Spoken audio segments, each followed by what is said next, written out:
Welcome to the Sacred Reclamation Podcast.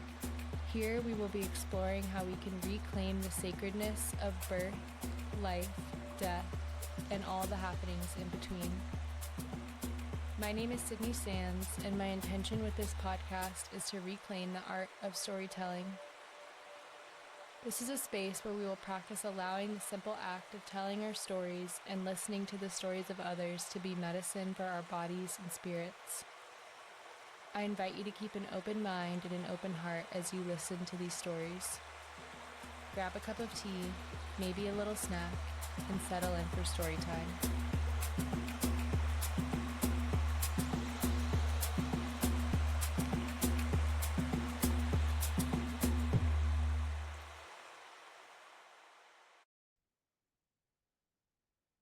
Hello, my angels. Today on the show, we have Dariya Koncz from Finding Polaris.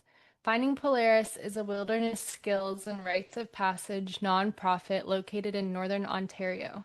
Today, Dariya shares a bit of her story with us, how she's always been in love with nature, the importance of stripping away levels of comfort to find growth, the innate spiritual and healing nature of water, and so much more. I absolutely love this conversation, and I know you will too. And because you love it so much, share it with a friend. All right, here she is, Dariya Koncz. One of my biggest journeys in the past 5 years and since becoming a mother has been dismantling these boundaries that I've created around my persona and what people perceive of me. And I was stuck for years of my life, Sydney, I would say 20 years, trying to create a dominant persona that was very acceptable, that was some main archetype. And I would live my life trying to just make decisions that would just feed that same archetype so that people would be like, oh, she's wilderness girl, or, she's the gym rat or the meditation yoga teacher. And I played around with so many personas and archetypes, which was really wonderful. But the last few years, I've really gotten to this point where it's like, I am not one archetype, and I get to change and allow all these parts of myself. And just because all of these parts of myself to someone else might look very different, or counterintuitive, like the yoga teacher who likes to weight train, like strength train in the gym, or the wilderness skills mom who also likes to meditate. Or I know they're all connected, but just big, big pieces that to some could be totally counterintuitive. But yeah, to me now it's been this breaking open of just allowing me to be my full self.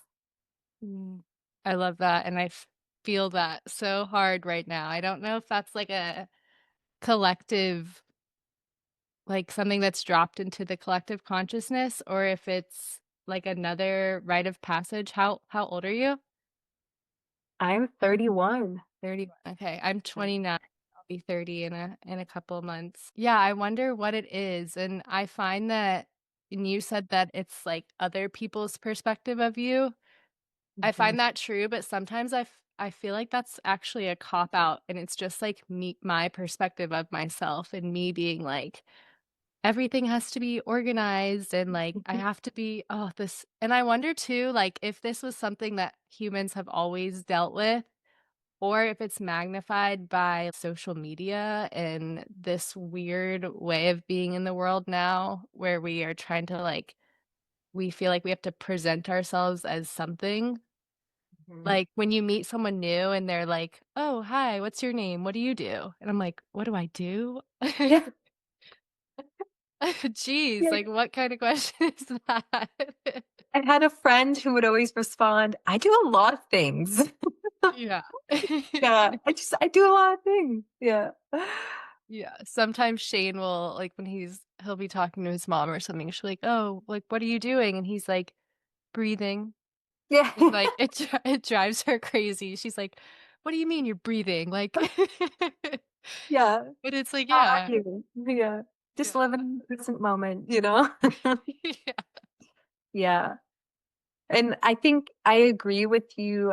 There is a component about social media because so when I started finding Polaris, I was actually completely off of socials for the first like 2 years. I had a really simple website and I was living off grid. I didn't even have well, I had a phone at the time, but prior to having that phone, I had spent like 5 to 7 years of my life without a cell phone. I was like either deep backpacking or traveling, and I never had a phone. And part of the evolution of growing my businesses, which have now become just big creative passions of mine, and I'm very invested in being of greater service to more people, which requires me to um, yeah, just show up in a larger way to a larger audience, and social media has become a way to do that, to share my voice, to share my offerings to a larger audience, and at the same time, I have seen exactly what you said, where it's like, I'll post about plants, and then, like, all the plant people will come, and then if I post about, processing animals or making bone broth, it, like, the plant people are like, "Oh, no, like, she eats meat?" Or, like, maybe Yeah. versus it's so I mean, at this point in my life, like, I can laugh about it, and there's a lot of lightness there of, like, "Oh, it's so funny," and yet I totally see it, you know? Yeah. Yeah. Yeah, I have so many questions for you. First, though, will you tell me how to pronounce your name? Mhm. It's Daria. Daria. Okay, okay, I got Yeah. it. Thank you. Yeah. You're welcome. So, first, I wanna start with how you grew up, because when I'm looking at everything that you're doing now, that is, like, my first question. Did she grow up this way? Are you, like, the black sheep of your family? And, yeah, I find it interesting the way that you started the conversation because like, I guess when I see you online in the way that I see you, it's like, "Oh, wow, she's a woman who's just, like, owning who she is." Like, all the time you spent in the wilderness, that's pretty rare for a Mhm. young woman to go out and do, like, extensive backpacking trips and, like, feel at home in the wilderness and in nature. And so I'm just wondering if your childhood, if your parents encouraged that, if that's the way you grew up, or how you found that. Mhm. Yeah, I would say I did not grow up in an alternative family at all. I definitely more the black sheep of my family, and yet I was the black sheep of my family, but I grew up in a very, very small town, which I think is part of it. So, Northern Ontario, the town is called Elliott Lake, population of 10,000 people. And in addition to that, it was a retirement community. So the population was mostly elderly. So I grew up in very small school settings. Just in the town that I was raised, like right outside my house, there was trails. Like there was a beautiful, like gorgeous beach, and then just like again more trails, like 5 to 10 minutes to my house. Um, there was like a McDonald's and a Tim Hortons, like 2 fast food places that were, like, pretty removed from the center of our community, and, um, it was just, like, very slow, like, you can imagine if there's that many elderly in a city, like, the energy that is there, like, it was very focused on older people, and then there was, of course, some schools and stuff, but we were very much in nature a lot of my life, so I just spent a lot of time outside. I was also the 4th child, in my family, which I do think, especially now becoming a mother, I can see how that has impacted my soul and my personality, where I was the 4th kid, so by the time I came around, like, I was raised quite independent because I was baby number 4, where maybe the the first few children got a little bit more of that, like, full presence from my parents, but at that point, like, when baby number 4 came, which was me, my siblings were oftentimes raising me, and, um, it was more like there was so many kids and such a community of, like, children that I was often the youngest in those settings, and with that, I would say I have just always loved nature, always. Like, this is probably what makes me me is, like, I always loved nature, even all through high school. I've always loved the natural world. Of course, I was nervous. Like, I remember in high school, I went out for my first solo night in the woods and I was terrified. You know, all of these stories that have been shared with me of like the bears and like I had to work through all that too. Like all that programming was within me. And then like menstruating in the woods as a woman, it was like, oh, you're just gonna attract all the wild animals. You know, your blood is just gonna bring them. They're gonna find you. Working through all those stories like that, and so it wasn't always like an easy journey to work through. Like I would love nature and yet I was still scared to do things on my own. Oftentimes going in places without service and learning how to use a knife and understanding that there is an inherent danger to being outside, and being fully immersed in the elements. And I just always loved it. And yeah, I guess then like in high school, I was really good in school. I love learning and that translated to, yeah, to just being very studious and doing well. And I didn't know what to do because I just loved nature. And so some of the teachers in my high school kinda guided me to just studying environmental science, which, like, looking back, I laugh at. I think it was a little bit ridiculous that I went to school to study nature. I did not learn that much about nature in school, I can tell you that right away. But that was my path, just to be honest. I ended up going to Ottawa, which is the capital of Canada. I studied environmental science for 4 years there. Also did really well. Again, love learning, and when I'm committed to something, I follow through. But once I completed my degree, I realized like, oh, people just do this to like stay in the school system. Like you study environmental science, you're either gonna get like a field job or go back to school to do a bachelor's and a PhD, that kind of thing. And I was really, really not interested. That is not why I studied environmental science. And so I ended up hiking the Pacific Crest Trail. So I didn't even go to my graduation and I had actually been top of my class at university, which is wild. And I didn't even go to the graduation. I was like, send the thing to this address. I'm going to hike the PCT. And so I had also trained for this over the years, but I hiked the Pacific Crest Trail, the full thing, and that really kickstarted my like independence of being confident of being able to essentially accomplish anything that I put my mind to. Like hiking the PCT used to feel impossible. But then when you do those hard things, it's like, oh, well, what is possible now? I understand what it takes to do what initially was impossible. And so it was just like one thing after another. And I think over the years, it's translated to lots of wilderness experience. I went to Wilderness Awareness School, which is also in Washington, if you've heard of that school, followed by Teaching Drum Outdoor School, which is in Wisconsin. So I did some really intense, like I would call them like wilderness survival experiences. These schools are both very different in their own ways. And then I got very passionate about rites of passage, vision quests, spring water, friction fire, like really working with the elements. And there's just been a thread of food within that whole thing. But, I've always like farming, I've always picked up farm jobs and all of that. So really just being outside and then finding new ways to connect with the natural world. And then I landed back at home and decided it was time to start my own thing at this was 2020, so during the pandemic actually. And I started finding Polaris, and then over the last 5 years it's just evolved and changed, and I'm still finding my way, to be honest. Mhm. Through this journey of it's it sounds like, through, like, academics that you were kind of, um,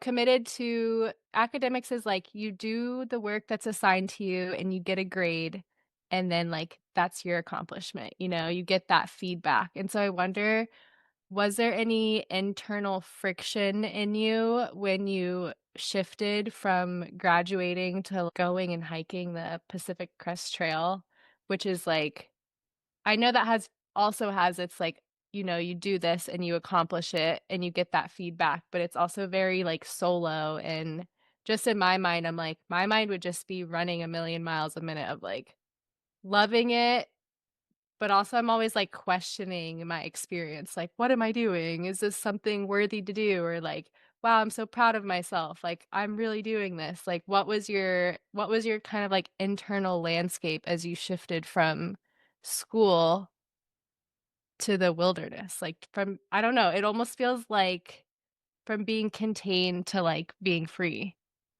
Mhm. I would say that shift was very easy.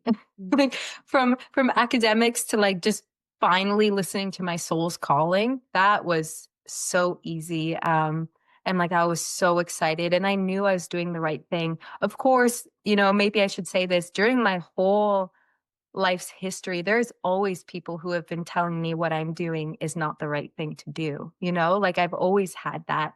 People saying, "Oh, I should, apply for this job or do this," but I just have learned to like how live a self-directed life from like for me. So I listen to my soul. I navigate the world through what I am being called to at that moment in time. Cause look, hey, like now I live in a home, right?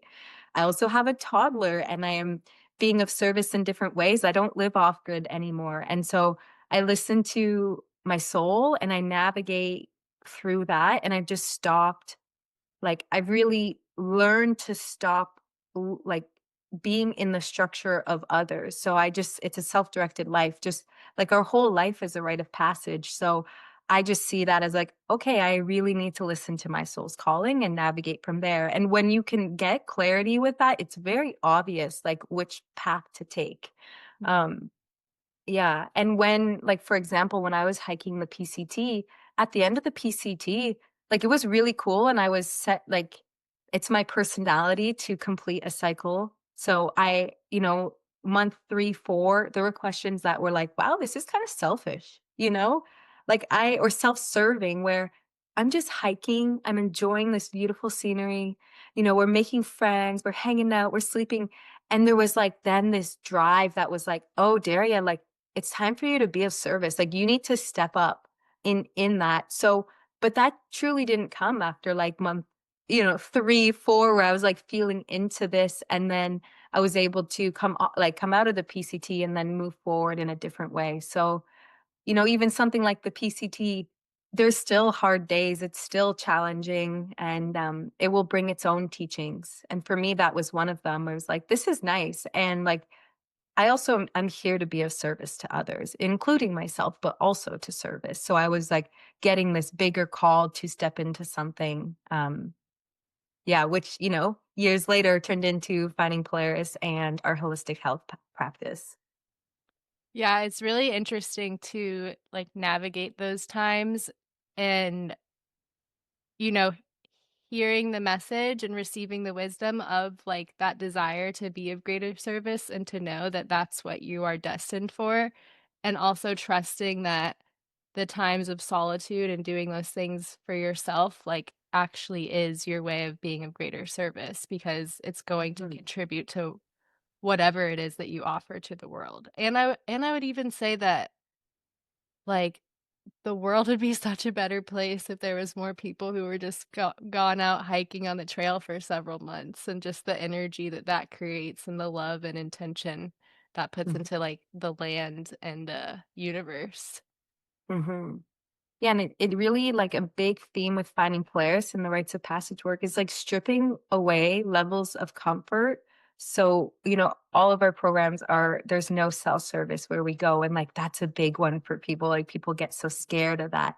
And then, like stripping away comforts of housing and running water and room temperature, or like constant room temperature environments. And we start stripping away those comforts. And that's what I love stepping people into because when you can have these experiences where then you get through them, you complete a rite of passage, it's like, "Oh, wow." It's going back to what I said earlier, it's like, "Well, what's next? Like, what else is possible of me?" And then you start getting that energy of like, "Oh, my visions, these wild ideas that keep coming and flooding through my psyche, like, these are actually possible. They're not silly, they're not intangibles, like, I can create that." But to be able to actually feel that in your body, I believe you have to do rites of passage, harder work to then come to that. It's like part of coming to that cycle completion. Because if we don't ever do hard things and know that we can get through that, well, then it's just that same energy and on a different path or a different iteration, if that makes sense. Yeah. Yeah, this is what you're saying is, like, really singing to me right now. I feel like in my journey, I am in this time or this phase where, like, I'm really not going all in. Like, there's something that is holding me back a little bit to where it's like, I think it is the internal programming of what life is supposed to be. And it's like, I'm having this, maybe it's the final battle. I hope it's the final battle within me of like, I truly believe and know that anything is possible and like we can create anything in co creation. Mhm, And but then there's something inside of me that's still there that's like, "Life is supposed to look this way," or, "Is that really possible?" And, like, what mhm, you're saying, it just sounds so I really aspire to be in a place where I can just, like, fully sink into the trust and the clarity of a self-directed life, like you said, and just, like, let go of the or I don't know if we ever let go, but just, like, tune it out and just, like, see it for what it is, as, like, that's don't let that drive you, you know? Don't let that drive your decisions and, like, sway you to really just trust has been a big, like, word and energy for me this year and just, like, the layers of trust. So much mhm, deeper than, like, trusting someone else. I find it actually I have huge things with trusting myself is what I think it is mhm, at the root, and just trusting life in general. mhm. Mm. Yeah, what you're saying brings up, like, for me anyway, this idea of pray and move your feet. And I think when people set intentions, like the word when I think of an intention, that it's in tension. So there has to be some air quote here work to it. And when I explain it to people, it's like if you just planted a seed and then didn't water it or didn't put it in good soil or put it in the wrong environment, that seed wouldn't grow. Yeah. You know, and there's like, yes, I'm all about like saying intentions and living an intentional life. And there's actually this like practical piece of doing the work and being in that tension of the field, which requires air quote, the work or work with a capital W, you know?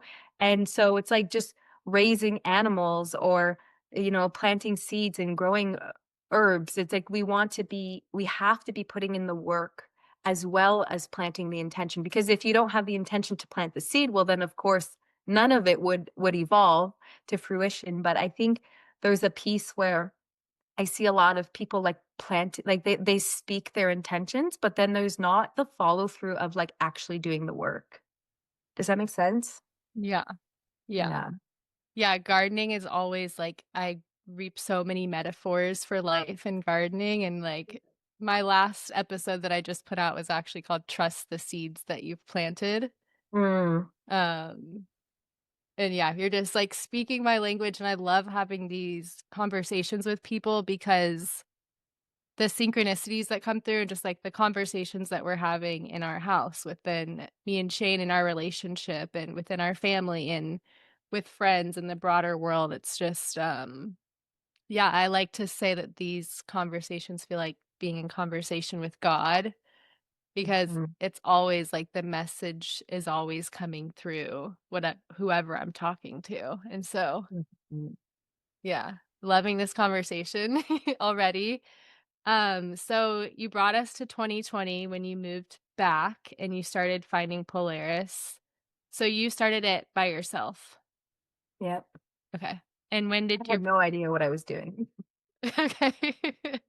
I just like to be honest with people Yeah. because I had no idea. I was like, I want to start a nonprofit. I didn't even really know what the difference is between a nonprofit and a for-profit corporation was like financially and like fiscally and all of that. I was just like, I'm drawn to starting to a nonprofit and then like, let's go. Let's see how this goes. And then I applied. I got my corporation number, and then from there it was just like, I just followed the path and I figured everything out, like figured everything as I went. As I was meted with a new challenge, I would just figure it out, adapt, learn new skills, and then move on. Because they were really, really different new skills, like running a business is very different than just going out running wilderness programs. Is a completely different set of skills. And I would also say, with that, meeting my partner, Jeff, was a huge catalyst for me because Jeff and I joke that we're complementary opposites. Like, we truly are. And it is the most beautiful thing to be able to find partnership, whether that's with your romantic partner, but just your friends or people who are your employees or people who are building your vision with you, to be diverse. And I was really, really in an echo chamber of my thoughts in my head. And then when Jeff came into my life, he just brought like the yang essentially to my yin, and then together we balanced each other out, but also that dynamic. And we still now, like, we know our gifts as individuals, and we feed on that, and we like honor and respect. Like, we do have completely different opinions sometimes, but we love that. We're like, let's just put it all out on the table. I want to hear like your honest perspective, mine, and then we find what works, and then we just carve away from there. But Jeff was a big catalyst to finding Polaris really, really growing, like, in the last 3 years, like, pretty fast, and I would say Jeff was a big part of that for me. So when did you meet Jeff? I met Jeff in 2021 Okay, and how did you guys meet? through finding Polaris. Well, not yeah, he had seen I had, like, at that moment in times, I had, hand-drawn signs and posted it in my local community, and he had saw a sign, and then we ended up just going for a hike, just meeting. It wasn't through, like, a program setting or anything like that. We just met up, went for a hike, and then it was yeah, the connection was there right from that first moment, so then it kinda took off. That's very cool. Mhm. So when you first started finding Polaris, like, what was it? Were you offering the wilderness retreats or the wilderness programs? Was that, like, the original seed was taking people out? Yeah. Okay. And when you take people out, is there any prerequisite or is it just, like, anybody can come? Anybody can come. Yeah, Okay. yeah. Do you typically get, like, people who are experienced in camping, or do you get people who have, like, never gone camping, never been outside, or, like, what's the mix? It's so funny you asked that question because even now, 5 years later, when people are like, "Who comes to these programs?" I it is so diverse. So, so diverse. Like, we've had, like, 18-year-olds on our vision quest to, like, 60-year-old, like, corporate business owners, you know?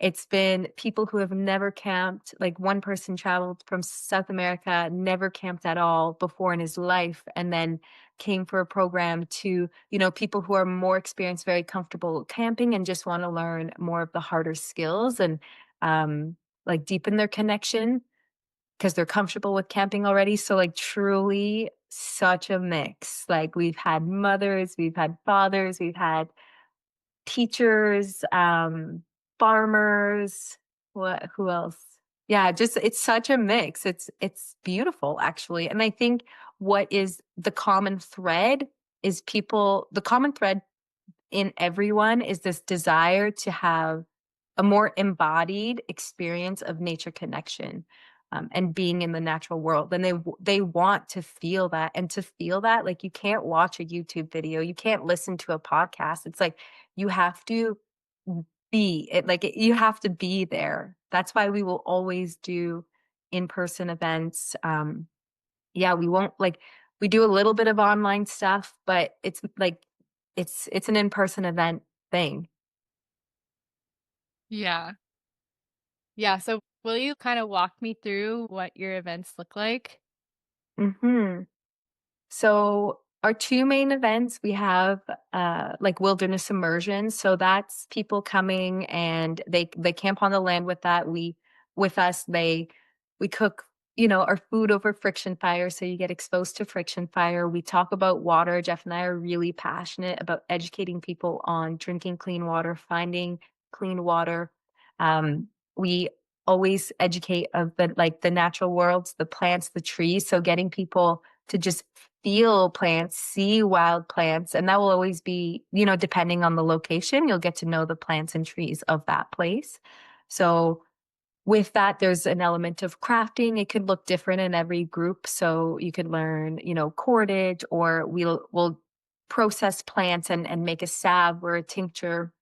Um, there's also been some like wild clay. We've worked with wild clay before. So harvesting your own clay, making clay like from the land, not going to a pottery studio and like getting perfect clay and then putting it in a kiln. So we're firing them in an actual fire. What else? High tanning. We have processed animals in the past. Every group is very different based on time of year, location, and participant interest. So there's some variables that make every program unique. But then, yeah, we're just like camping outside and we do activities throughout the entire day. And there's always like introspection, like group dynamics, like there's on I would say like the spiritual emotional level that's always a part of it. We always talk about dream work, so really encouraging people to pay attention to their dreams because oftentimes their dreams are going to be way more vivid and present when they're sleeping outside in an area that doesn't have any cell service versus like in the middle of a city. And then yeah, time flies. Like there's always free play time. Like Jeff and I are big movers, so movement is always incorporated. Like you're not going to be sitting in a circle all day with us. Like movement's always a piece. And then we serve like farm to table food out there. It's again like one of our passions and desires and just like expressed through our programs. And then we also run a vision quest, which very similar, but this one's a little bit more of a rite of passage, a very established rite of passage. It's much longer, so it's 9 days long, and then the first 3 days is the severance. So, like really holding space and ritual and ceremony on severance. Then we have incorporation, or sorry, the threshold, which is the vision quest itself, which is a 3-day water fast. Um, a solo, like you're solo, you're not even seeing Jeff or I, like 3 days solo in the wilderness with only water. And then there's the incorporation. So we spend 3 days of like processing what came up through the quest and then getting, the participants and the questers ready to return back home, which is a big shift when you've just went through this like big spiritual opening. Um, and so, yeah, those are our two main ones that we're running right now. And Okay. then we also have a youth one, but yeah, we have a like a youth rewilding kind of program that we're running now. So, but I would say um, most people who come to us find us as adults, and so those are our two main ones that we have. Very cool. I hope that Shane and I can come join one day. That sounds That super, would be super fun. cool. Yeah, that would be amazing. So is it just you and Jeff that do all of this? Just the two of you? It used to be used to be us, but as we have grown and as our family is growing, we've also called in more support. So we do have some staff now, which is so Okay. helpful. Yeah, I'm Yeah. like thinking of I think of just going out camping regularly, like with friends.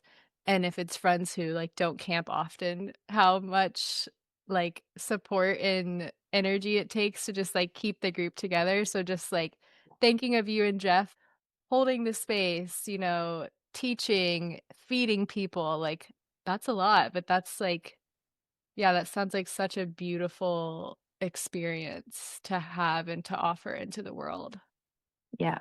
Definitely when we were smaller, it was more manageable to do everything myself, but then as our group sizes grew, and then also, like, being pregnant and then having now we have a toddler and, our like Shazandra will be there at the events with us because I think that's so important to have that energy, and we call in for supports, but, like, we travel like our family travels as a pack, so I've definitely had to call in a lot more support, and I just delegate roles to people who are really good at what they do. And then, yeah, I get to just focus more on like the eagle-eyed perspective of running the programs, and I have a lot of amazing help. Mm. And how big are the groups typically? So, our like the rewilding events there, but we max out at 25 participants. And then the Vision Quest, we max out at 6 participants. Okay. And then for the Vision Quest, when you say that people are solo, are they solo with that group of 6 or just completely solo on their own for the 3 days? Completely solo. Okay. Yeah. Yeah, they won't see another human, yeah, during Okay. their quest. Yeah. Very cool. Mhm. Yeah, I'm so curious of like what kind of feedback you get from people after they go through specifically the Vision Quest. Oh, it's such an individual journey for people. Even like the quest, like the teachings of the quests are really they're so unique, Sydney. Like that's why I find it so beautiful is like every person will get the teaching and experience that they need for that moment in life of growth. And so it is just wildly different. And I also think people are coming to the Vision Quest with different pieces that they're working through in their life. Like we had one participant comes to mind, someone with a very serious heart condition who like essentially was being told by all of these doctors of like things not going well for her in the next few years. And she was really called to the Vision Quest. And you know, we didn't say no to her and we worked with her and like her like the someone who essentially is told that they're probably going to die and then like truly in some ways there is a death component to the Vision Quest and we guide people through essentially creating a death ceremony for themselves and how to again that self-guided practice. So we don't tell them exactly how to do it. They were telling them here's the intention of the ritual and you are doing this yourself. You get to choose how to work through this ritual. But on the quest we don't honestly, people the questers go out with quite an open mind, like, we're not telling them they have to do this or this, but there's a few seeds that we plant, and if they don't wanna do it, they don't also have to do it, but, yeah, one of them is creating a death ceremony for yourself out there on your quest, and so that's really, really powerful, um, really, really powerful. I believe meeting death is one of the biggest catalysts for living your life fully, and so many people like when you're working with fear and anxiety, it's like, what if you met that edge? Like just go there. Like we have to go there because if not, then you're trapped by it. So if you go there, if you explore that edge of fear, everyone is coming in with fears. And then they're like, that's where the growth and magic happens. Like I'm just I'm so fond of rite of passages and they've changed my life. It's like you won't be able to grow if you stay comfortable. Like I'm just like that is such a solid truth in me now. Like staying comfortable in your life or in your, belief systems or in anything. It's going to keep you small. And I don't believe that we're meant to be small. I'm here for the people who want to work through that and evolve past what we even thought was possible for our life because like high school version of me would not believe that this is where I'm at now in my life. It's yeah. Yeah, I wonder, do you have any stories that stick out to you for like experiences that you've had maybe through Vision Quest or just like a very potent message that came through, whether that was through a death ceremony or approaching a fear that you had? Like, do you have one story that just jumps out at you? I would say the one that's coming up right now is my fire walk, which I don't, if you're familiar what it is, essentially you're walking over coals. And long story short, I was in this position where I didn't even know that this was happening. And all of a sudden I'm in front of this massive bonfire, like this like a bonfire that's like a line, because we have to walk through like over it. So I was like, what is going on? And I remember like stepping back from the flames. It was so hot. And then all of a sudden, like I was in a group setting, it wasn't just me. all of a sudden, it's like we all kind of figured out what was happening. We're all looking at each other like, "Oh, wow, like, we are going to do a fire walk," and no one even said anything, but when just the set and setting, we all kind of figured out what was happening, and I remember my best friend at the time was beside me, and we're just, like, staring at each other like, "We are not gonna do this, like, this is not happening," and it did. Then long story short, I'm in front of the coals making that decision to walk over them, which again, at one point in my life was like, "This is impossible. I'm gonna burn myself. I actually can't do this. I'm terrified of like, who walks over flames?" You know? Well, actually, sorry, they're not flames, they're coals. But like, who does this? And I did it. And I didn't get burned. And it was just like this, I was like, "I can do this. I can walk on fire." And then I just did it. I had to, like, put all the beliefs and stories aside, and, like, I just surrendered to transforming, like, my belief systems, and I was like, "Wow, that was it." It wasn't painful. It was all in my mind, all these stories that we're creating, and, like, if we hold those stories, we will actually create them with our life. Yeah. Oh, yeah, that's the one that comes up where it comes up for me. There's a lot of stories because again, I think for me to get to the point where I can facilitate rites of passage, it came from me doing a lot of them myself. Yeah, the Yeah. firewalk is so interesting to me because hearing you explain it, I'm getting it now, but I feel like there's something in my mind that's just like, "What is the point of that?" And, like, I just think, like, there's no like, how do you not get burned doing that? Some people do. Okay. Yeah, some people do get burned, and that's another example of, like, you're going to be met with the medicine that you're meant to receive in that moment in time. So Mhm. some people do get burned and, like, some people also choose not to do it, like, in this context, like, some people didn't do it. A lot of people didn't get burned, I would say, though. Most Yeah, people didn't get burned, yeah. it's interesting for me to think of because for some reason I think of rites of passage as being like these slow, long, like drawn out thing where this wisdom comes through. But that one, I mean, it makes sense because it's fire, but to me, it seems Yeah. like it's just like this quick, and that's actually really interesting to me because it's like it can happen in a moment of you just make this decision to trust and do it. And then you're like, holy shit, I did it, you know?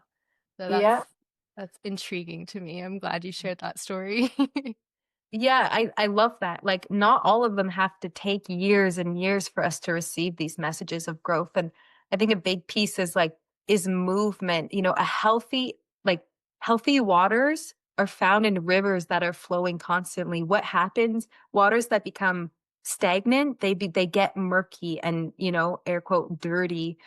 So remembering like how important movement and flow is. And with rites of passage, I tell people like there's cycles within cycles within cycles within cycles. And so, there's the cycle of this 9-day vision quest within the cycle of like a year container of people preparing for it. Like we just had someone say yes this week to our vision quest that's happening, next year.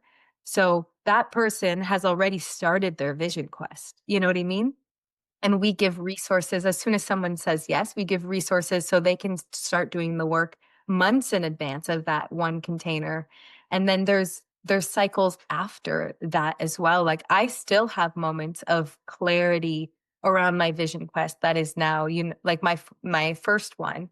That was about 4 years ago now. Oh, no, longer than that. It would have been 2019. So, 6, 7 years ago at this point. I'm still getting iterations of teachings, from that. So and I'm still going through rites of passages myself, like becoming a mother was a massive one. A massive one for me. Yeah, did you say your baby's name is Cassandra? Cassandra? Cassandra, yeah. Cassandra, that's such a beautiful name. Beautiful plant. Yeah. I wanna talk to you about living off grid and what that is actually like, and then I also would love to talk to you about water.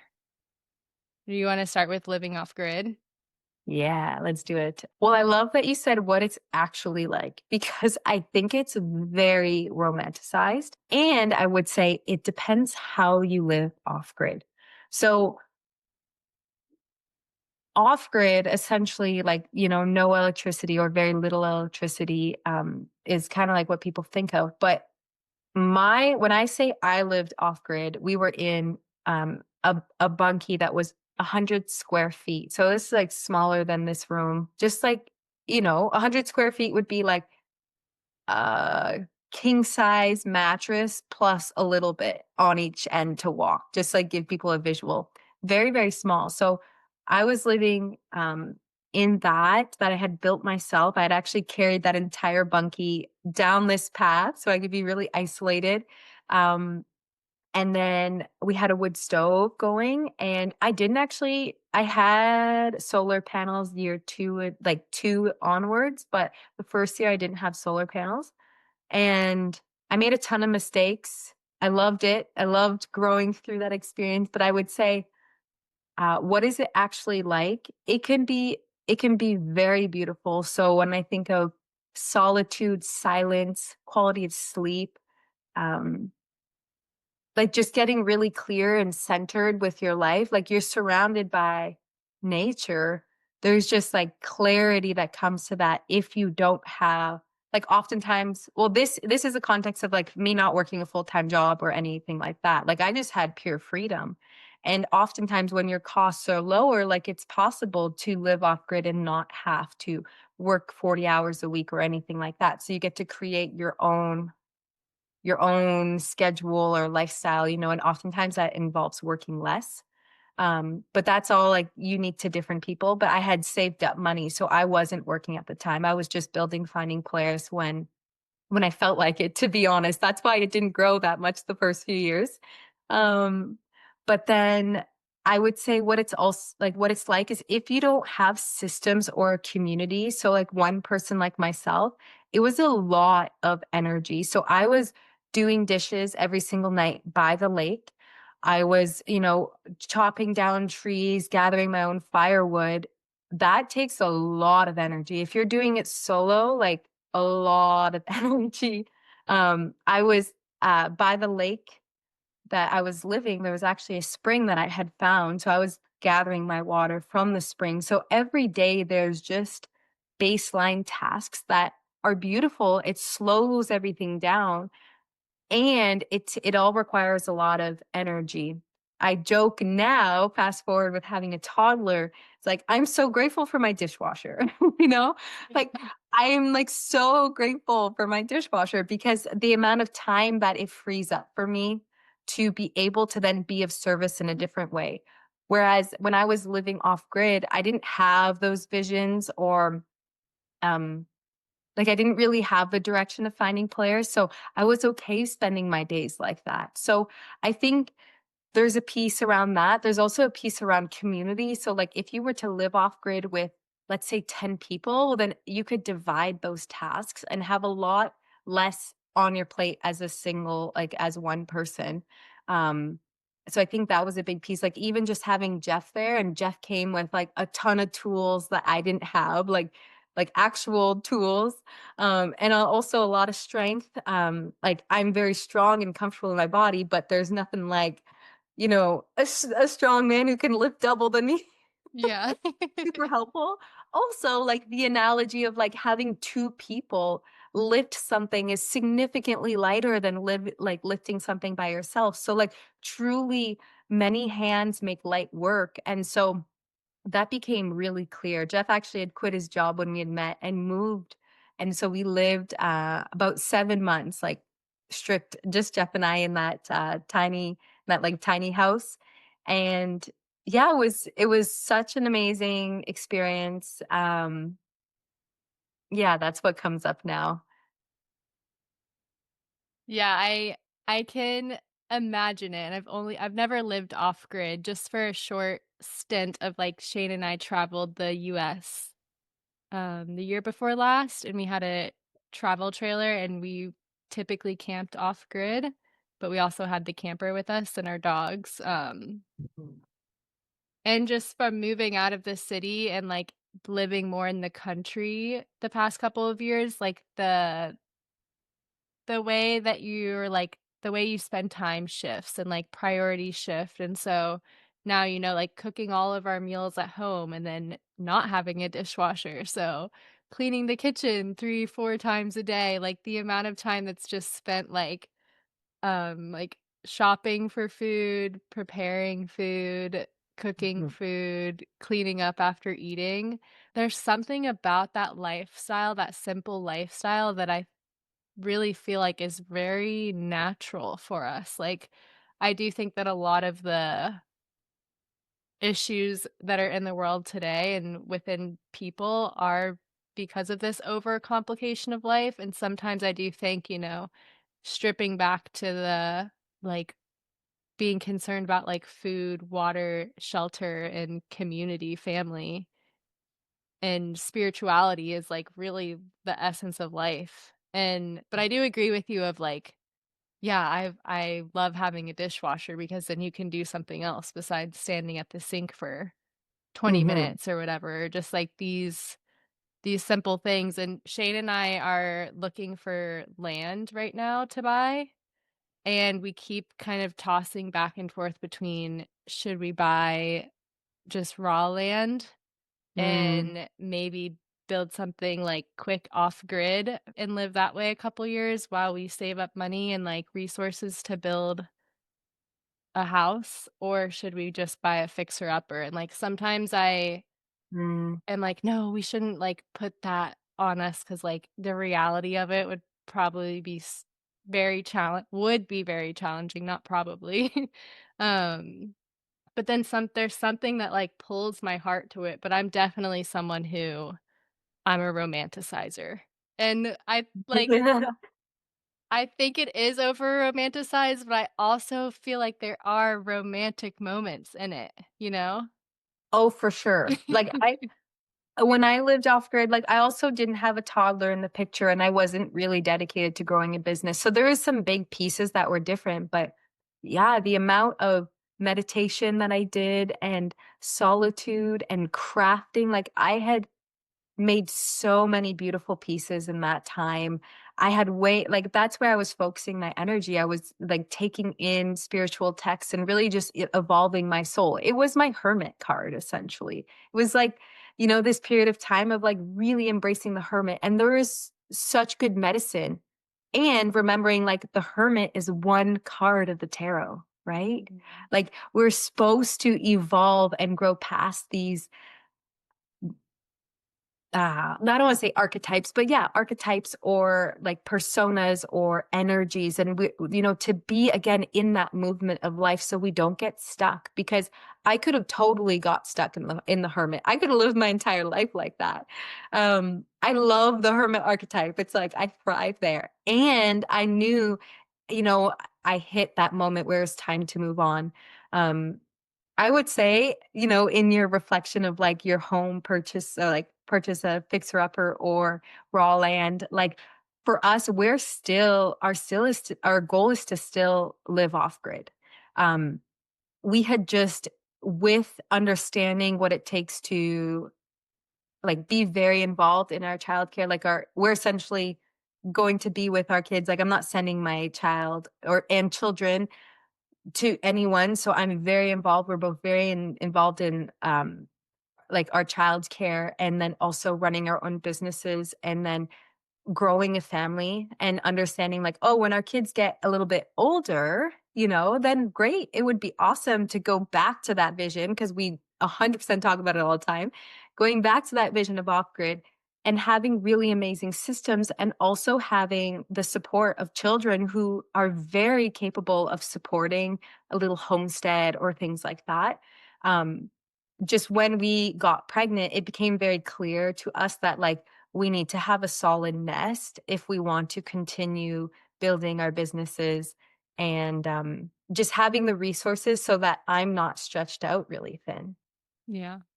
And that it's a moment at time and that we also knew in the purchase of this home that like this isn't the final. This is like where we raise our little kids who are gonna scribble over the walls and like, where I'm gonna love my dishwasher and have a nice easy bath, like, to clean them every night because I love clean kids, you know? I love keeping things, like, clean, but then when they're older, it's like, we will outgrow this, so we want our kids to have, more of a homestead vibe, and we wanna have animals as well. And just also being there was, like, romanticizing still there and a little bit realistic with our context of, like, growing our family, which is, where we're at in this moment of time, and so wanting to have that stability in the housing piece, um, yeah, because I do see, like, unless you have a lot of support, like human support and community, going like completely off grid and raising young children in particular can be really challenging. Yeah. Yeah, Yeah. I could see that. I have, it's challenging enough to just raise myself. Yeah. Oh, that's so funny. Okay, so I And so okay, one last piece to this of like the beauty of the simplicity. I think it goes back to something I was touching on earlier of like you get that confidence by having those experiences of like living in a trailer or even extended periods of camping, right? An example that was popping up when you were sharing those stories was around COVID and like the big freak out around toilet paper, you know?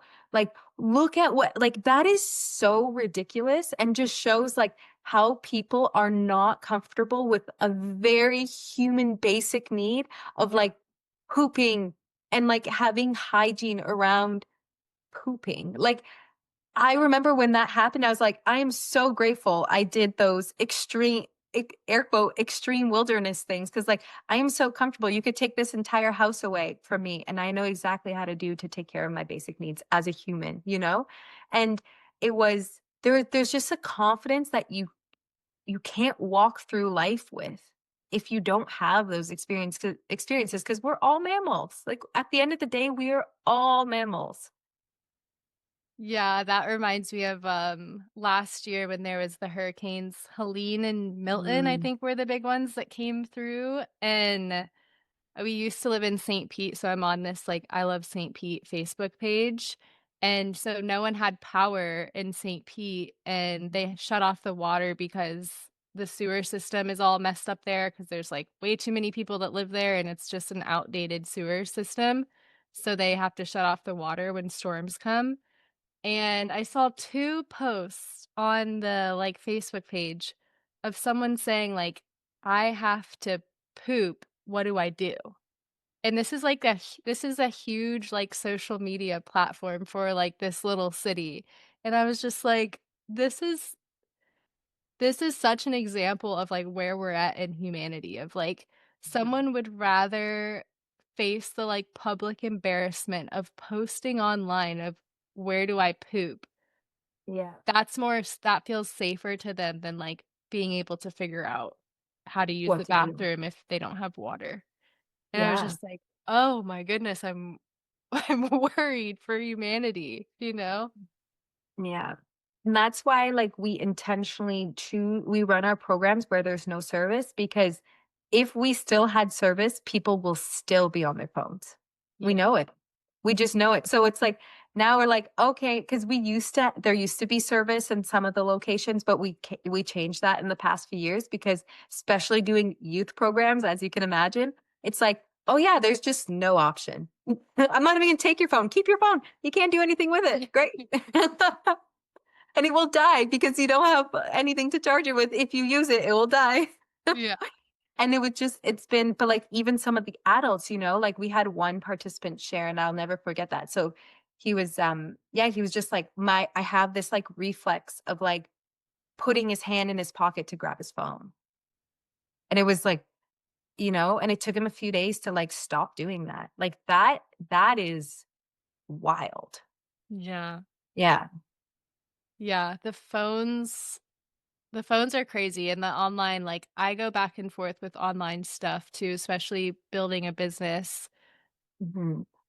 and, like, sometimes I do like going on social media and interacting with people and, like, seeing what people are up to and putting out whatever I wanna say that day, Mhm. but the pull that it has on me, like, it's not worth it. Like, I think I've really come to a place where it's like, I don't think I wanna do my social media Mhm. for my business because it's really difficult for me to just have it be just that. It, like that weird addictive, like, pull it has on my brain, and, I don't like it, and I feel so much better when I'm just, like, not on it at all. Yeah. So much better. I find, like, yeah, what a time to be alive. Like, love it and also what the fuck? I know. One thing that has really helped me is be the creator, not the consumer.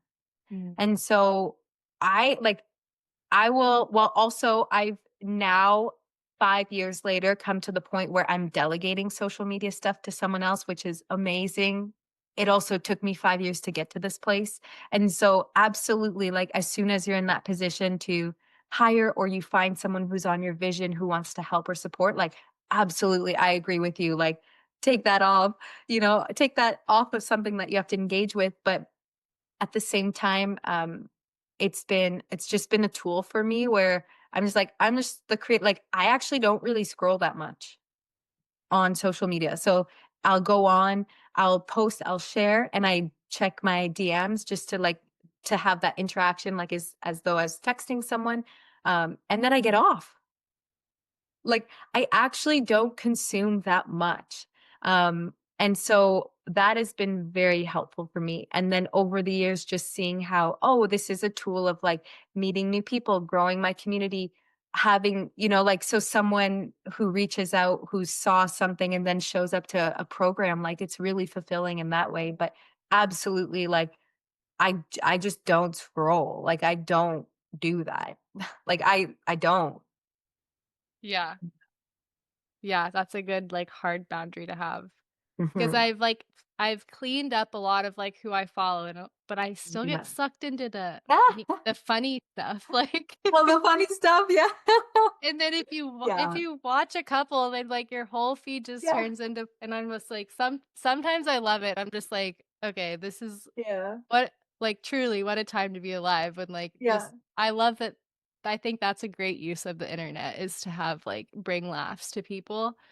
But Mhm, then also, whenever you think about or, like, read the little statistics of, like, the amount of time, and it's like, "Oh, average person spends this many days a year on their mhm, phone." I'm like, "Days? Oh, that's freaking crazy." Like, yeah. Oh, and so, like, in our house, like, we don't have a TV, and Jeff and I, like, never watch movies. Like, we don't watch anything. So, I think that's a big piece of, like even with Shazandra, it's like, she has 0 screen time. That's just like a we don't even have to talk about it. It's like, "Oh, this is just how we live our life," and I'm just using social media as a tool to grow a business. yeah, And, it's like a creative outlet now, but yeah, just I agree with you, like, the amount of time that people lose of, like, living this precious life that we have and where we're gonna put our attention and time. It's like, "Oh, don't you're wasting all the time, just use that time to create your dream life." yeah, Like, people complain about not getting what they want, and it's like, you're just wasting your time away. You're living vicariously, and it's like, that could be your life. yeah, If you wanna change your life or eat clean or gather wild water, again, like these things, it's like you're gonna have to change your lifestyle. yeah. Yeah, there's that one little fact of, I just heard it again recently. I heard it a couple years ago, and it's so potent to me. It's that, like, the average person who is on the internet and on social media today consumes as much information in one day as our grandmothers Mm. consumed, or our great grandmothers consumed in their entire life Yeah, in one day. And it's yeah. just, like, talking about, like, no wonder people are going so insane, and Mhm. just, like, yeah, It's too much. yeah, yeah, Yeah, it's too much for sure. And I think and that's what going back to, like, being connected to your soul, being a conduit to, like, be like, most people can't actually do that anymore. In our holistic health practice, like, we work with people who are completely disconnected from their bodies. So and like part of that is just being so overstimulated. You're like literally living an out of body experience, but like in a bad way. It's like you are not connected. And then people are like, I don't even know how to listen to my soul. I'm like, of course not. Because you're not in your body. Like we gotta work with your breath, with like the food that you put into your body and how that, what reaction do you get when you eat different types of foods? What Yeah. happens when you're just sitting all day inside? What happens when you don't sleep well because you're scrolling, I don't know, till like midnight or 1 AM and, like, but people are so desperate now because they're so confused, they're overstimulated, and then, like, they don't know what to do with their life, and then they just, do what other people tell them to do. Yeah. Yeah, one little thing that was, like, so simple, but was really monumental to me when I was more at the beginning of my journey was this woman just saying, "Go pee when you have to pee." Yeah. And, like, letting that be a cue for, like, reconnecting with your body and, like, reconnecting with, like, this reverence for your body and yourself of just, like, try going pee when you have and it's honestly something that I still remind myself now because even in like, stuff like this podcast interview or, like, being in conversation with someone or doing something and, you get the urge to pee and then there's like, "Oh, no, like, I'll just hold it until this is over," you know? And so I really try to practice just being like, "You know what? Hey, I have a body, I have to pee, like, I'll be right back," and that's, like, totally fine, and it's so silly and so crazy simple, but there is something about it that, like, can be really, like, reverent about that, of just, like, listening to your body's cues and, like, rebuilding that trust between you and your body. Yeah, I mean, we say that in our programs. Day 1, every time. If you have to pee, if you have to poo, just walk or, like, tell someone and then walk away and listen to those cues. Like, again, these are primal instincts. If we're not listening to those primal instincts, then like how are you going to have the ability to astral travel or, even understand what's happening like health-wise in your body? Like it's just such a primal instinct, which is why like with Shazandra, I did EC with her because I knew it. I was like, this is gonna work. Of course. She's intelligent. And after 3 months, she stopped pooping herself. It took 3 months of just offering my child a potty and then she always singled for poop moving forward, you know? And I tell people and they think I'm so crazy. And I'm like, no, no, no. I just understood that she doesn't want to soil herself just like any other mammal. Dogs do the same thing. They don't want to poop in their house or even like where they play, like, they have that instinct too, and I'm like, "Of course my baby does."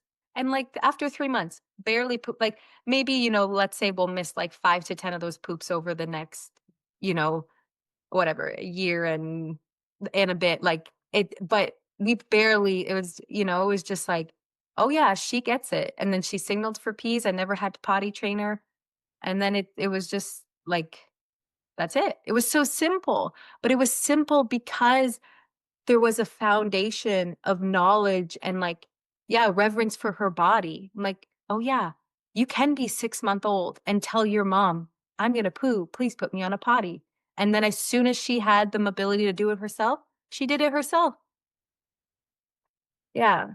Yeah, it's kind of ridiculous the things that we have to, like, go back and, like, deprogram or, like, the things that we've been trained when you think about, like, going to the bathroom and Mhm. diapering children or, being in school and having to ask to use the bathroom and raise your hand and wait to be called on, and then they still might tell you no. I was just Yeah. talking to my niece about this of, like, how she had a teacher that would say no when kids said they had to go to the bathroom. I'm like, "That's child abuse." And when you talk with just, like, regular mainstream people, like, they think you're being so dramatic or to talk to someone about elimination communication, they're like, "That's so crazy." Like, but it's really not.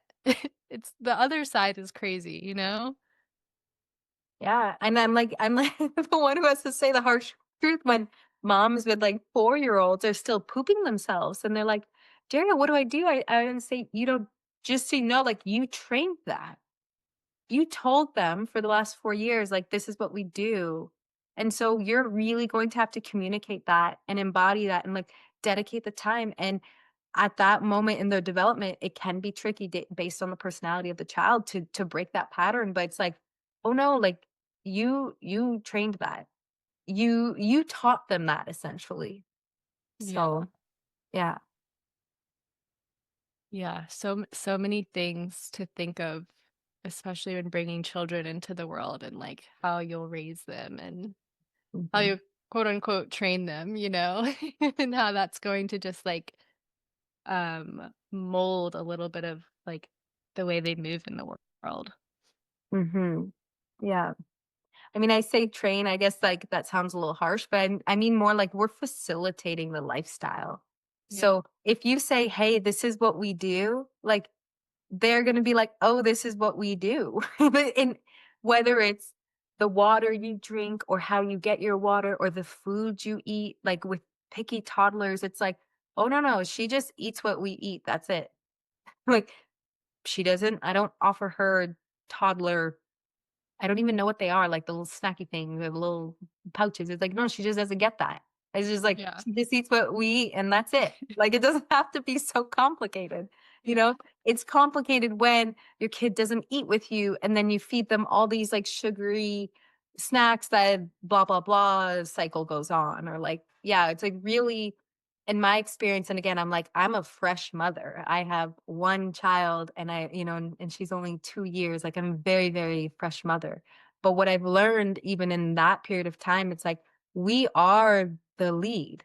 Like we are truly the lead of our children. My nervous system, the way I engage with the world is how my child will do that as well. And just like really, really remembering that. And with that being said, like if the mother is completely disconnected, then of course the child will be. So, Yeah. yeah. Yeah, it reminds me of that quote that's just like, "You birth how you live, and you mother how you live, and you live how you live," you know? Yeah, exactly, exactly. Okay, there's so many things I could talk to you Mm, about, but what I would really love to talk to you about is water, and I just wanna leave it open like that and see where you take it.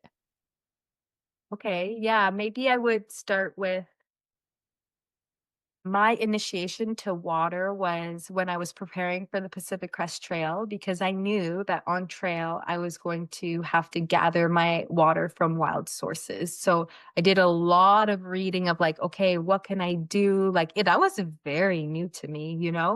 I'm like, okay, yeah. I'm like, do I filter it? Do I use chlorine? Do I do there's so many water filters out there.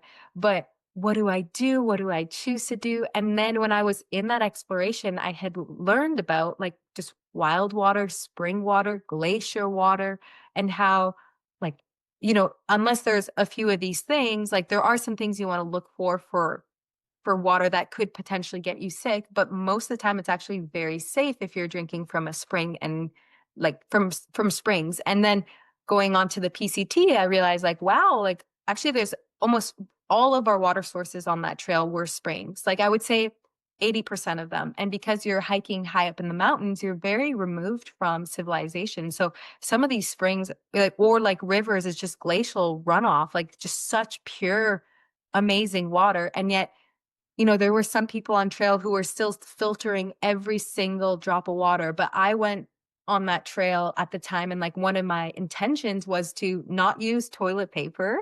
So that was speaking of toilet paper. My goal was to not use any toilet paper on that trail, which I did. And then the other goal was to not filter like as many water sources as I can. So over the period of 5.5 months walking from Mexico to Canada, I filtered probably 10 water sources. That's it. With just like a gravity filter, that's what I was carrying with me. So I had to filter at all times in case I ran up to a water source that I wasn't sure about the quality of the water. I would, of course, filter it because I didn't want to get sick. But most of the time, like it was just the most pristine water. Let me tell you, it's going to be much cleaner than what people are drinking out of their taps, depending where they live. But if you're living in a bigger city, like the chances there that your water is going to be even more like not all tap water is equal as well. But I would say if you're in a big city, like your tap water is probably very, very toxic. Um, so so yeah, then I hiked the PCT and like that was like my gateway to like understanding how waters can be really, really clean and structured and mineralized naturally, and that you get to become like the land. You essentially get to become the land. Your waters are the same waters that you're drinking. And it's like such a spiritual practice to be gathering your own water and being connected to source in that way. And then when I came off of the trail, of course, I was like, I can't drink tap water now. Like, I can't do this. And so I ended up learning about findaspring.com. So I would always start gathering my water myself. I was still pretty like transient at that moment in my life. So I would, every time I would go somewhere new, I would look into like finding a local spring. And pretty much everywhere I went, there was. And I think that's really important to share because people think like, oh, where I live, there's no springs. And there are. You just have to ask the right people, ask the farmers, ask people at health food stores, ask the elders in your community. They will know where the wild water is, the spring water is. And then yeah, so I've always been passionate about wild water. Maybe another quick story at Teaching Gem Outdoor School, we didn't have a spring, so I was drinking from a lake. So I was going onto my belly, drinking right from the edge of a lake, and I learned how to safely transition my body to wild water where like I was probably drinking like protozoa and like little bacteria from the water. It wasn't a spring, so that was a very big learning curve there. And then yeah, I would say like ultimately I like I love spring water. I think spring water is like the best thing everyone should be drinking.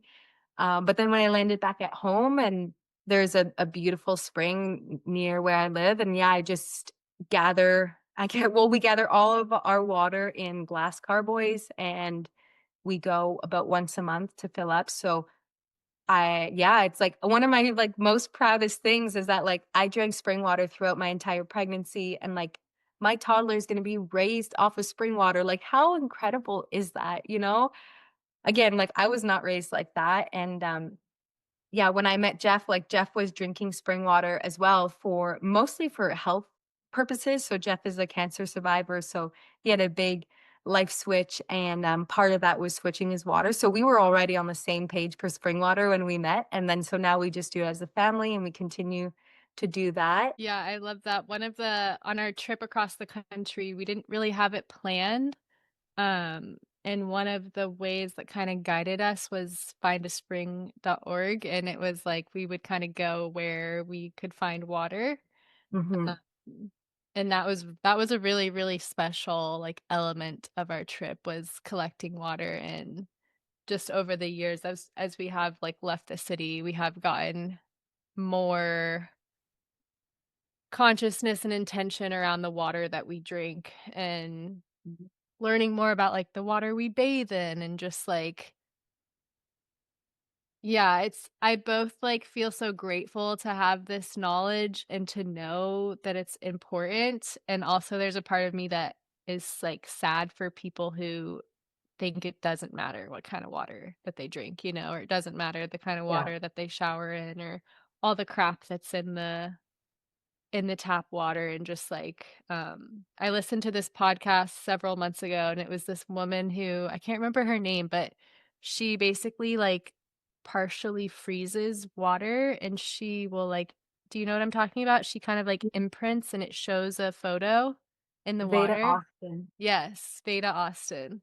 Mhm. And one thing she said was, like, that we are bodies of water, and, like, the way she didn't really say that directly, but the way she was speaking every time she said "bodies of water," then she was, like, talking about herself or us, and I just thought that that was so, so beautiful, and she even talked about how, the interviewer kept, like, basically wanting her to, like, recommend a water filter, but she was, like, not she kept just steering away from that, and one thing that she was saying was, like, how essentially, she said it much more beautifully, but she essentially said that, like, we can be water filters and that by taking water into our body and it running through our bodies of water and then coming out, like, that is a way where we can shift and raise consciousness and heal the waters through our prayers and our intention and our consciousness, and that really Mhm. stuck with me. I think that that is so, so, so beautiful and Yeah, there's something just so magical and mystical about water and wild water and living water. Yeah, I think one thing that comes up is like when we switch our water, our bodies will expel the lowest frequency water in our cells. We will pee out. So just say someone starts drinking tap water, or sorry, drinking spring water, and they've been drinking tap water their whole life, or your body has the innate intelligence to switch that water because they know your body, your cellular knowledge, and your soul knows that like this water is what I need. I'm going to take that water out. I have seen it with my clients in our holistic health practice. We changed their water, and I work with women only. I see women like it's not even a surprise anymore when it happens, lose 10 to 15 pounds just by switching the quality of their water and then switching the quantity of a water of their water. Because also I would say people who are drinking tap water, they know when that water is going into their body that it's not good, and they actually don't drink a lot of it, which then puts their body in a state of chronic dehydration, which I mean, imagine like water is essentially used by every single cell of your body, your fascia, like your organs, your entire health of your being and vibrancy is based on the water. And then if they're like, "Oh wow, this water is so off-putting," that they stop drinking it, even though there's no alternative, then they become severely dehydrated. And most people wake up I would say most people are waking up because they're experiencing a lot of health issues or dis-ease, and then they're realizing, "Oh, wow, the water is a big piece." At our local spring, we it's again, like, not even a surprise anymore. We see these older couples or oftentimes older men coming, and they're gathering their water themselves, and we talk with them, and we're like, "How did you start doing this?" And they're like, "Oh, my health changed just by drinking water." Changing the water that they drank. So then they keep going month after month, just like us, to this beautiful source of water because they yeah, they felt that like their health just amplified. And like, oh, I wish Jeff was here because there's one man that he met that had like this crazy health journey, and all he did was switch his water, and he ended up actually moving and to live close to the spring because that water changed his life. Wow. Mhm. It's also, speaking of ritual and ceremony and deep nature connection, I mean, like, water, people. Like, I can't be as, like, simple as that. Like, this is literally life force energy. You can fast for 3 days, but, like, go 3 days without water and you're gonna feel a lot different. So, like, water is so important to our vitality and our experience as being humans and also mammals, and yet, like, people think it's, like, woo-woo or whatever to be connected and to learn about clean water, but it's I mean, to me, it's just, like, not at all. Like, of course yeah. It's just this is where I'm at now, I'm like, everyone, like, whether you just wanna heal or you wanna protect clean water, like, there's so many gateways to being connected to your water, but, like, water is truly life. Like, water is life. Mhm. So your life force energy depends on it, the land depends on it. Yeah. It goes back to what we were just saying about these, like, the most simple basic things Mhm. that now seem to be, like, so radical. E It's like exactly, yeah. Yeah, Jeff and I joke about that all the time, like and I think it's just people have lost touch to that like primal nature, which yes, like we do live in a physical world. Like that is part of it, absolutely. And to tap into higher consciousness levels of spirituality, in my perspective, is like you have to be a clear and clean conduit, you know? And so to become a clear and clean conduit, you need to be eating well. You need to be drinking clean water. You need to be moving your body so your organs are functioning properly. And, having like solitude and time and meditation, like these are all pieces to achieve higher levels of spiritual consciousness or abilities. And so, yes, in some ways it's very simple, but a lot of people are missing the simple things. Everyone wants their like quick ayahuasca trip, but nobody wants to, clean up their diet or, clean up their water source or carry or like maybe, spend more time to get clean water because it does require, again, going back to that intention, it's like it does require some work Yeah.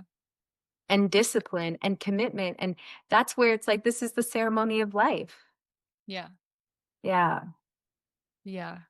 Yeah, that's perfectly said. That is what we're missing is the ceremony of life and the work and the energy and the time to put into being alive, which actually does require quite a bit, you know? Mhm. So many layers to health, and I think that a lot of the health information out in the world is, like, a little bit diluted of, like, we could almost skip a lot of that stuff and get to a deeper layer of just, like, drinking clean water, eating whole foods, eating clean food, and Mhm. moving, like, it's always just it's so simple, it's so simple. So simple. Yeah. Alright, well, our time is over, and I really, really enjoyed this conversation, and I feel like I could talk to you for days. But I appreciate you sharing your wisdom. It's meant so much to me, and I'll definitely be like reflecting and integrating on this conversation for days to come. And I know that there's many nuggets of wisdom for anyone who listens to the podcast. So thank you so much for coming on. Thank you so much, Sydney. To connect with Dariya, you can follow her on Instagram at Finding Polaris WC, where she and Jeff share a ton of info around wild water, fire, and rewilding. You can also find them on YouTube at Finding Polaris WC or go to their website, findingpolaris.com. Daria also works one on one with women in her family's holistic health practice, Koncz Health and Performance. She offers root cause healing specifically focused on digestive and hormonal health issues because those are problems that she dealt with for years for herself and she was able to heal naturally. She's very, very passionate about helping other women heal as well. Her and Jeff share more about holistic health on Instagram at Koncz Health and Performance. All of this will be linked in the show notes as always. Thanks for listening. Endless blessings and gratitude to you and yours. Peace.